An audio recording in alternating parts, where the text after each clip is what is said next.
Hi, this is Harford County Sheriff Jeff Gaylor, and in this episode of the Harford County Sheriff's Office Into the Sheriff's Spotlight, we're going to be discussing a topic that may not be suitable for all listeners. This topic is going to surround things like child exploitation and sexual assaults, so of a serious nature, and sadly things that we do have to deal with in our profession. But I'm going to be joined with some special guests, but I do want to caution to our listeners that it might be something you want to listen to at your own discretion. And with that, we will go on to the podcast. All right, well, welcome back to yet another episode of Into the Sheriff's Spotlight. I'm Sheriff Jeff Gaylor, and usually I have Colonel Bill Davis joining us, but he's been replaced this morning by a very welcome guest. I will say the Colonel's in the room out of camera shot, and this is our first time video recording also. But Sheriff Mike Lewis from Wicomico County. We just had a conversation about how to pronounce it. Wicomico County, Maryland. A fellow sheriff, but also a fellow trooper. We spent an entire career together wearing a different uniform, and happy to have Mike join us today. And of course, right here in the center, delighted to have Chris Hansen. Well, thank you, Sheriff and Sheriff. I feel very protected, as you should. Bookended by you too. Yeah. But of course, Chris Hansen runs the To Catch a Predator for years, and now the Takedown show on the True Blue Network that you run, catching child sex predators who want to travel around this country, and some right here in your county. Sadly, we just wrapped up our second operation, and where I had hoped when we ran the first operation that we would have 0 takers, we had the Nasty 9. We had 9 men that we charged for sex offenses related to trying to interact with young children and travel to meet young children for sex acts, and then 6 this time. So yeah, and terrible. Shockingly, in one of the cases, it was a law enforcement officer, a lieutenant with the Washington, D.C. Metropolitan Police Department. Right. And each story, each arrest, I'm glad to make them, glad to put these people behind bars. Each one has such interesting or sick dynamics to it. Well, the tentacles, and I'm not telling you anything you guys don't know, but what has this person done before? I mean, you guys absolutely know. I mean, absolutely. I get told all the time by these guys, and I come face to face with hundreds a year.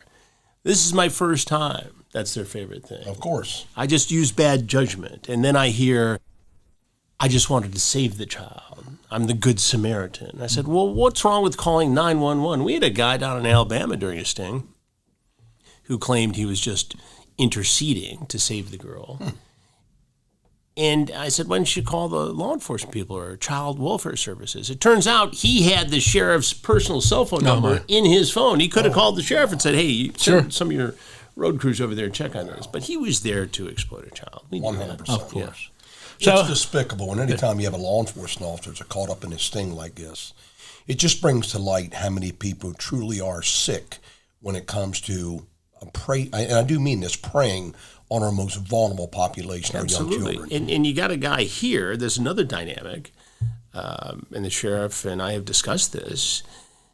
This guy had intelligence information. He was in charge of special ops in Washington, D.C., motorcades for everybody from President Trump to leaders of other countries. Absolutely.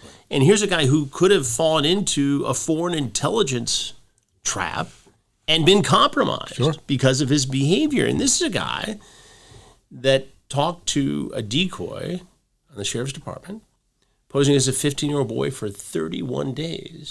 And when you see the grooming process, it's chilling. And some of the images that he sent, and from his official office. From his office. This is how he was spending his work day, along with those, very important things. And you're right, someone finds out about his little fetish and decides to turn that on him to get information. Who knows what damage he could harm? Again, it's standing in violation of the oath of office, and it just diminishes the job that of our profession and the job that nearly a million men and women do every single day across this country, going out and doing a great job serving the public, protecting and serving, and yet we have some bad apples get through, and this is amongst the worst of them. Somebody like this, so sick in the head to start with, want to hook up with a child. Well, it's shocking to me because I work with so many members of law enforcement, sheriff's departments and police agencies and federal agencies every year across the country.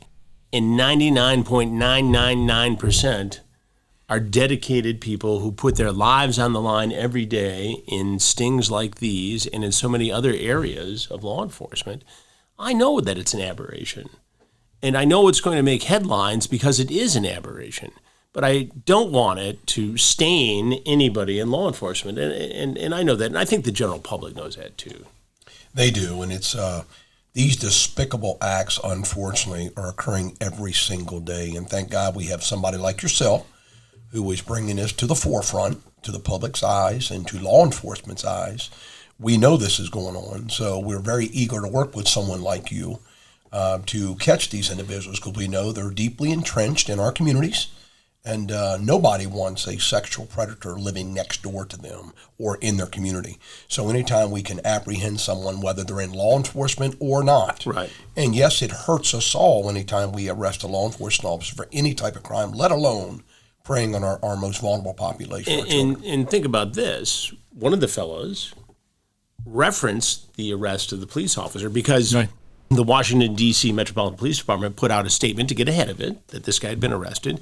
People put two and two together. It made the local news. And so in some ways, in this particular sting, I think we were victims of our own success. Yes. We caught a bad guy who happened to have a high-profile job. But word got out. Still, the 71-year-old fellow who referenced the arrest in his chat, in spite of knowing this was a possibility, drove from one side of the county to the other to meet a 15-year-old boy. And even knew that the nickname that was being used online for the 15-year-old boy was the same as was in the news story. Correct. Yeah, we had hoped, being a Metropolitan Police officer, D.C. story, that it wouldn't saturate the Baltimore market, but of course they tied it in. They did catch the Baltimore market. So it probably hurt our operation, but it didn't stop this guy. No, and look, we'll do other operations. I sometimes joke with my crew, wouldn't it be nice that if we had a 6-month period where nobody showed up, we could maybe do that cooking show in Italy, to fulfill my semi-retirement dream. But sadly, I don't think that's my near-term future, is it? I don't think you'll get there, and you opened the door to stepping back a little bit. But if you do Italy, I want to go along on the cooking show. 22 years, I believe you said you've been doing this. So I mean, let's take a step back. I know what brought you here to Harford County. We sent a lieutenant down to some training that Sheriff Grady Judd was putting on in Polk County, Florida. You all did an operation while our lieutenant was in that command level training class, and made that connection, and we reached out, and we were the first Maryland agency you worked with. Absolutely. I believe Sheriff Lewis is going to be the second agency that you work with. So that's what we know what brought you here, and the success that we've seen, success in that we are getting these sex offenders off the street and putting them behind bars where they belong. But 22 years, I mean, 22. Take us back to the beginning. If you had asked me in the beginning how many times we do this, I would have said, maybe 2, 3, 4 max, because who's going to show up and embarrass themselves like this? We did the first sting operation in March of 2005 in Bethpage, Long Island. Didn't have law enforcement involved. I mean, we had a security guy, my security guy, Ronnie Knight, former NYPD lieutenant, and we had a independent watchdog group called Preferred Justice do the chatting. And in those days, they would go out there, do the chats, and if somebody tried to hook up with a child, they'd post their identity on their website. And maybe law enforcement would get involved if they could make a clean case, but usually not. So I figured if we could combine their ability as decoys to be in a house that we would wire with hidden cameras and microphones, it could be great. Now, I'm driving out there, and I'm thinking, what if nobody shows up? What if I've just blown tens of thousands of dollars of the network's money? And with that, I get a phone call from my producer saying, where the heck are you? 2 guys are due in 45 minutes.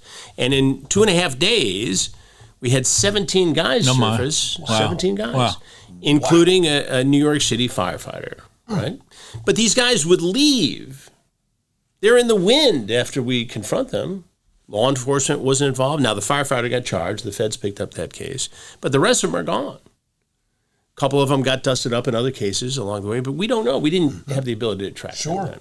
Second time we did it was outside of Washington, D.C., in Herndon, Virginia.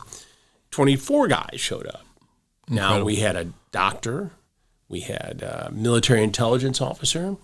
we had a rabbi, a man of God. Wow. Now, we still didn't have law enforcement collaborating in the actual investigation, but Fairfax County PD got involved and prosecuted a number of cases. The government prosecuted the rabbi because he crossed state lines, got a big sentence. The military guy was prosecuted by military police. So probably half to 3/4 of those guys got prosecuted. But it became clear to me at that point that we needed to collaborate with law enforcement. We needed to figure out. It was the only socially responsible way to proceed. And so in our third investigation in Riverside County, California, we partnered with the sheriff's office there. Then Sergeant Chad Bianco, who's now Sheriff Chad Bianco. Running for governor. Running for governor. I've had him on my podcast. Great guy. Spearheaded the operation, and we worked at the DA's office out there, and 51 guys showed up in 3 days, but they all got prosecuted. And to me, that was a lesson, right? And from then on, and that sting was in January of 2006, we have worked with law enforcement, and now we've got it down to a system where we have, a 99.1% successful prosecution rate. No, that's terrific, and I agree. When it first came to me, I'm like, I remember this dating back years and years ago. Yeah, it's 2005. How successful can we be? How many people are going to not realize, that this could be a sting operation, that they could be traveling to meet Chris Hansen coming around the corner. And it blew my mind, the first detail we did last fall, and some of those stories, the daycare owner, top secret clearance, the grandfather who prepared himself for the trip ahead of time. Yeah, popped a couple blue pills on the way. Had to go to the hospital also. The stories just amaze me. And they'll now talk in the chats. Sure. This sounds like a Chris Hansen thing. This sounds like a Sheriff Jeff Gaylor thing. It'll happen if you do it in your county. And we see this. In Polk, where Grady Judd has been doing this for at least 15 years and maybe longer on his own before we even started collaborating with him, they'll bring up his name. I don't want to meet Sheriff Judd. I don't want to meet Chris Hansen. We had a case in Louisiana where a guy actually sent an article from the local newspaper on a previous sting we did with that sheriff down in Livingston Parish, Jason Hard. I know Jason. Yeah, he's a good guy. Yeah. Really good guy. And there was an article in the local paper about a previous sting. The guy sent that article as he's driving to meet a teenage girl, 2 teenage girls. Wow. And they get there, they get in the pool, they're splashing around, having a good old time of it, and I walk out and, I knew it. I said, but he still did it. Why'd you come then? And there we are in this big home in Louisiana, Livingston Parish, and they're dripping wet, getting out of the pool, drying off, and like it was nothing. And, they've got a system down there where they won't agree to a plea unless the guy's going to do 5 years. I like that. I love that. Yeah. So the guy that was recently arrested from MPD, does he remain incarcerated? Yes. As he should be. Yeah, I'm looking down the table. Recording. Yes, he should be. Well, Chris. We have people from the fall detail that we did in September into October, right? First week, last week of September. Yes. Still custody up at the jail. And they should be. As you well know, behind bars, they're not going to go. We meet no 14 or 15-year-old behind bars. I love that. Go ahead. Sorry, Mike. Jeff. Yeah. No. In Maryland, the sheriffs have exclusive jurisdiction over the registration of all sex offenders. Really? Yes, exclusive. So city police can't do it. State police can't do it. It's relegated and has been forever to the sheriffs. And we use a very robust system. And in Wycomico County, I certainly can't speak for Hartford, but in Wycomico County, we have 213 registered sex offenders that have to register every 3 months in my office. Wow. That is more than Worcester, Somerset, Dorchester, and Talbot counties combined, which are around my county. That's why I welcome an opportunity to collaborate with you and the Hartford County Sheriff's Office. Well, it sends a very powerful message out, and it's an interesting thing to watch from my angle, because I've been a reporter for 45 years, just on television. I nicked around in radio and print before that. And I've worked with law enforcement a long time. I knew Sheriff Grady Judd when he was Lieutenant Grady Judd. Isn't that so? And you get into some of these sheriff's departments and police departments, and they want to do it, but they're anxious about the mechanics of it. They like watching it on TV, but doing it is a little bit intimidating. Sure it is. But I've watched as law enforcement partners have come down to work with a new agency coming online. And once they do it, they see a couple of things. One, oh my God, these guys are out there. They're in our community, or they're willing to travel sometimes 6 hours from another community to come here to offend with one of our children. And they see we can do it. Sure. And we can make an impact on our community. And it's going to be a Chris Hansen story. And people are going to see it and they're going to react to it in a very positive way. And look, I get that these stories are compelling for people for a lot of different reasons. We're taking them inside the commission of a felony. We're watching justice being served in a confrontation with me. And then your fine folks do your bit, take them away, and they face the consequences. But what I still see and what concerns me, and I know this will concern the both of you, is that there's a big disparity in sentencing across the country. You get into some urban communities who've got murder after murder after murder, and a poor beleaguered prosecutor, assistant prosecutor is overwhelmed, and they're going to more easily take a plea on one of these cases. And in the beginning, judges sort of looked at this as like, oh, okay, you got caught up in a television reality show. This is a criminal investigation. So much more. Yeah. And if we weren't there and a 13-year-old girl was there would have been a crime committed. That child would have been scarred for the rest of their lives. And I can't go out anywhere, any state in this country, overseas with my wife on vacation, where somebody comes up to me and says, you know what, I was a victim. It happened to me. And every time you get into one of these guys' grills, it's a sense of vindication and power and taking back control from you. Well, and I'll say, think about, and maybe you have some idea, if it's even can be calculated, the ones we catch, how many are out there being successful, hooking up with children, abusing children, sexually abusing children that we don't catch. And for even the ones we do catch, is it their first time? I know you get that story a lot. Is it their first time? Yeah, I maybe a couple of these guys. Our police officer the other day, wasn't his first time. No, I guarantee it wasn't his first time. Look at how comfortable he was grooming a 15-year-old boy. Knowing that the age of consent in Maryland is 16. But he couldn't wait. Not that that would have been okay to be with a 16-year-old. For sure. Creepy. And sending graphic images of himself to that 15-year-old. And the things he was saying, Sheriff, I mean, I ruined a pair of shorts in this conversation. Who says that? These guys who send pictures of their private parts. I mean, in the history of the world, what woman has ever wanted to receive that anyway? What makes these guys think that that's an okay thing to do? We're going through the whole Representative Swalwell scandal, and he, according to accounts from his victims, did that. It's like, gee, here's a guy who was running for governor of California. Absolutely. And these victims are very credible.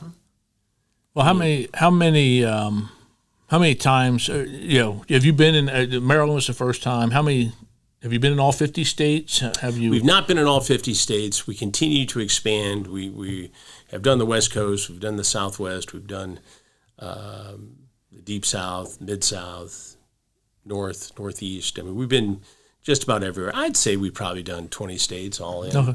And I was doing more every year we take on more. And I was shocked. I was shocked when they brought it to me and they talked about it and how well the operation was run down in Polk County.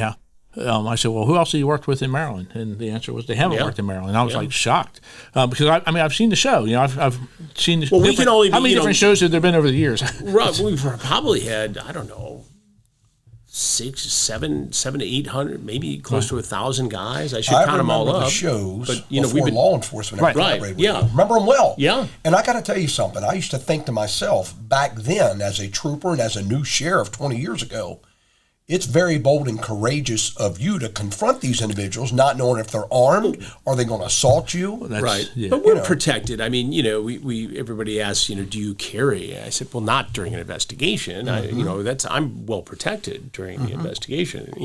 If one of these guys gets a vengeance for me after the fact, well, that's a different security concern. But during the investigations, I mean, we make this absolutely as safe as it can be, and you know that because you've had to sign off on the protocol for the cases. But I feel very comfortable in the Sting House because of the way it's set up.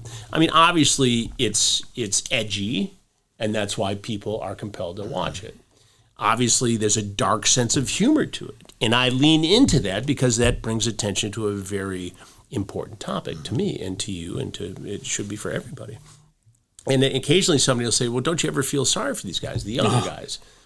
And I said, yeah, you do. I got a heart. I'm a parent. I've been around the block. I've tried to help people when I can. And we had a guy in Louisiana who was 20, 21 years old and walked in and gave me a whole sob story. But, then I remember back to the hidden camera video where he went in to hug the girl. And then they take him away, and at the bottom of his backpack, there's a loaded .38. And he had wanted to make a porn video with this girl. Now, what's going to happen if we're not there? He's got this loaded .38, and she doesn't want to make the porn video. Or she makes it, and now he's worried about getting caught. Nothing good is going to happen with a 20-year-old and a 20-year-old's judgment with a loaded .38. I'm a little more callous, and I like to think my wife tells me I do have a heart that comes to every once in a while, but I have sympathy for people who commit crimes because they're desperate for one reason or another. But these I do not. And we talked. No, I have zero tolerance. Right. In fact, I've come around. People ask about my politics, and I tell them I'm pro-justice and leave it at that. But Grady Judd's a big proponent of the death penalty in severe cases. As am I. And in severe cases. And I've come around. I was never against it, but I guess I was just kind of evolving. And I agree. And for a couple of different reasons. Because in severe cases, I think the death penalty is an appropriate penalty. But it also gives prosecutors an important tool in the plea bargain process. You take 10, you take 5, or we're going to go to trial and have the death penalty on the table. And I think that's an amazing tool for prosecutors across the country. Chris, I had a kidnapping and murder of an 11-year-old girl in my county. She was kidnapped on December the 23rd, 2 days before Christmas. We found her body on Christmas Day. She had been brutally sexually assaulted by a registered sex offender in my county and in Sussex County, Delaware. And he proclaimed his innocence right up until we presented him with significant DNA that we had recovered from her stomach and within her mouth that belonged to him. And once we confronted him with the DNA evidence, both of his attorneys wanted a deal. And the deal was for us to take the death penalty off the table. Yeah. And in exchange, he would tell us how he got into her house in the middle of the night, how he kidnapped her from her bedroom, and how he was able to do what he did to her.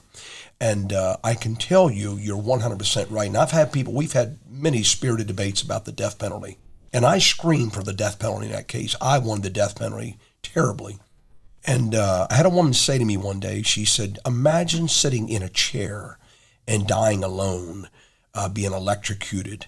And I said, you're probably right. Maybe we need electric sofas where we can fry 3 at the same time we need and save on electricity. Get old Sparky back. And I did. Let's get an electric sofa so we can fry 3 of them at the same time and save a little bit on the cost.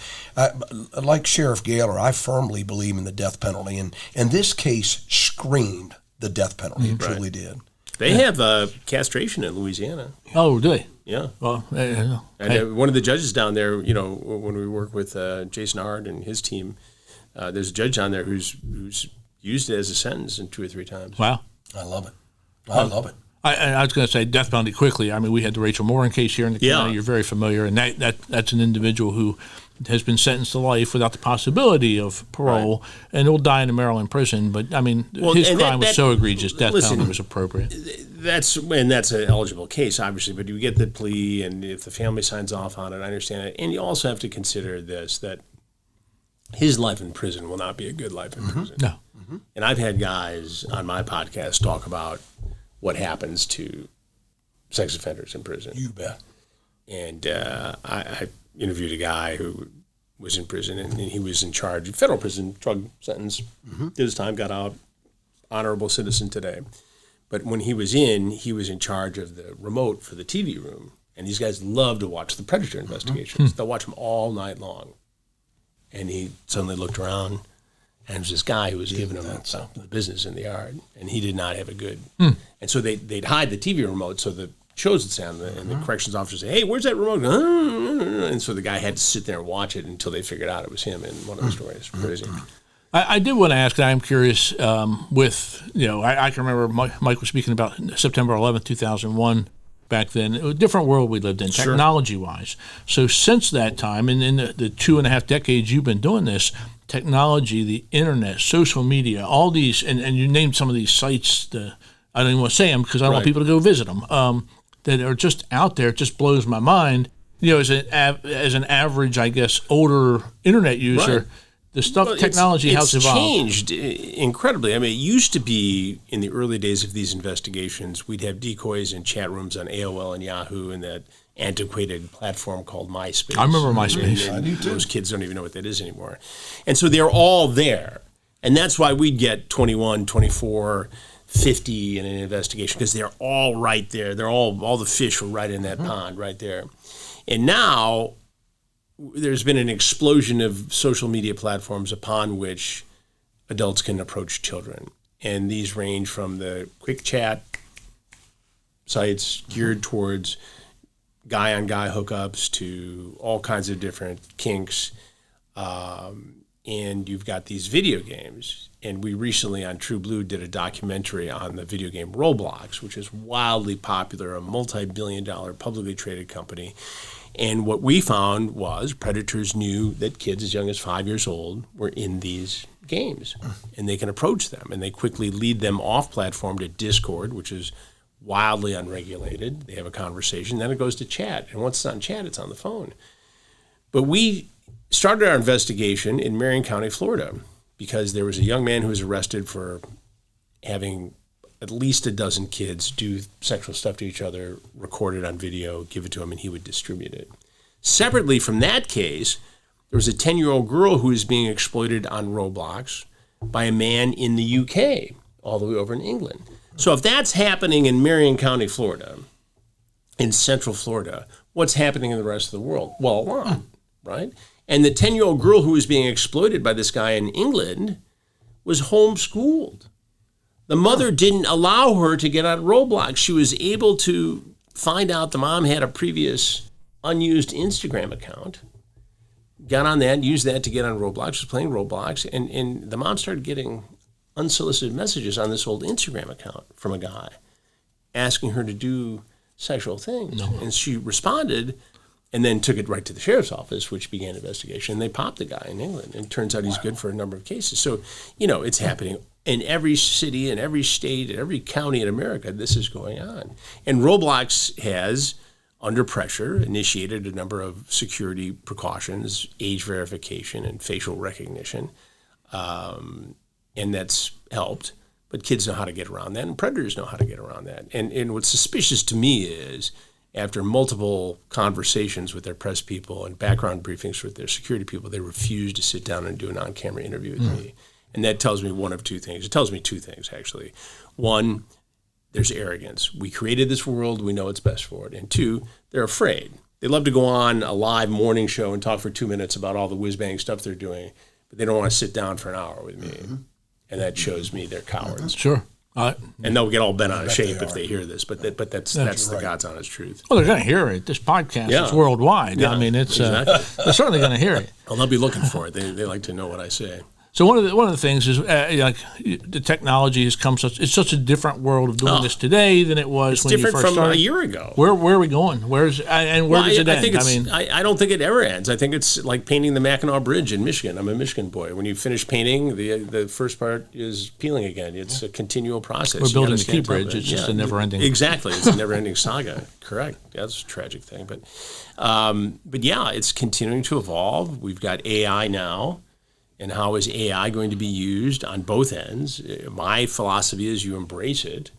I think that we can come up with an AI model that will do the work of one of your decoys and be always in a different platform and rove around to different platforms. We don't have this technology yet, but I see a future where we can have, 100 decoys in 100 different places, and we get a notification when there's a grouping in one county, and we go get them.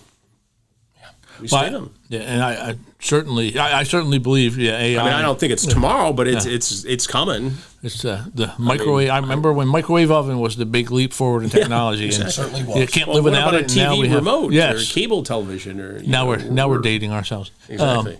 But again, and we're constantly reminding parents, be aware of your children's online activities. I mean, probably the best tip that you can offer, or we can offer. I think the best tip is to make sure you know what your kids are doing, and make sure that any chat functions or private messaging functions are cut off, and that they're not talking to people online who they don't know in real life. I mean, and for guys like us of a certain vintage who serve 3 different generations of people now, maybe 4, you got to always listen to the youngest person in the room.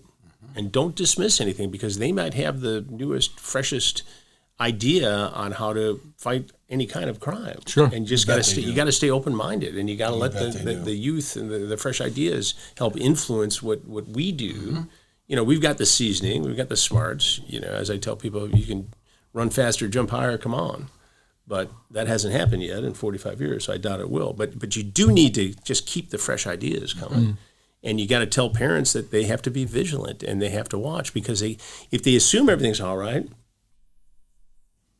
it's a bad way to go. I mean, when we were growing up, don't talk to strangers. Good advice then, good advice now. The problem is the stranger on Wednesday online is so adept at grooming, they're not a stranger by Friday when he's trying to go meet your child someplace. Well, again, as we start to wrap up, I just want to say thank you both for being here. Both. I appreciate it. It's an honor to be here, and I appreciate it. When might we see these episodes, the latest episodes on the True Blue latest Network? Episodes. So we're at April 17th of this taping, so I believe that we'll see them, especially the law enforcement lieutenant from Washington Metro PD, probably, and then within the next month, I would say. Okay. And then, you know, oftentimes we go on with our friends at Fox News and do some work there, so I'm sure you'll see it there as well. Great. Well, I'm happy to have you this time. Happy in the sense it's that a great partnership, you know, and like I said, it's a continued effort, and you can't stop. You can take a break, but you got to get back to it, you know. Any closing thoughts, Sheriff? Chris, I can honestly say this on behalf of over 3,000 sheriffs in our nation. Thank you for all you do, man. I'm telling you. Can't do it without you. Can't do it without I've been watching your show ever since you started. And I can tell you how much it meant to me back then to see a man as courageous as you were back then without law enforcement being by your side. Now you collaborate with law enforcement so we can swiftly take them into custody. And they don't, as you said earlier in a specific case, you had to let them all go. You know, and they all left, and some of them got swept up later on. Yeah. But thank you for all you do, man. Well, I appreciate it. I appreciate you doing what you do. It means a lot to me. Chris, any closing thoughts? Closing thoughts, just be vigilant with your kids. Be vigilant with your nieces and nephews. You know, a lot of times, you know, parents are busy. 2 people working outside of the household. There's daycare. Sometimes aunts and uncles are the ones who get the call. Older brothers, you know, cousins. Be vigilant. You don't have to make it unpleasant, but just say, hey, you ought to see Chris Hansen's show. Let's see what's going on. Absolutely. And those aren't actors. That's real life. Well, and my closing thought is, you know, we're going to be here, and we're going to work with you some more in the future. And we're not going anywhere. You know, if you're a predator, we're going to find you, and we're going to lock you up. And I got holding for you at the jail. If Mike's got some room down in his jail. But you know, if you're a parent, you know, please be aware that these people are out there. And there ain't no crab cakes in jail. No. And my final words, we're coming to a location soon. And for our listeners, please, you know, take time to follow us on TikTok, Facebook, Instagram, and YouTube, our social media channels. And this was the very interesting. And I again will close by saying thank you to our guests. Very good episode of Into the Sheriff's Spotlight. So thank you very much. Thank you, Sheriff. I appreciate it. Thank you, my friend. Thank you, sir.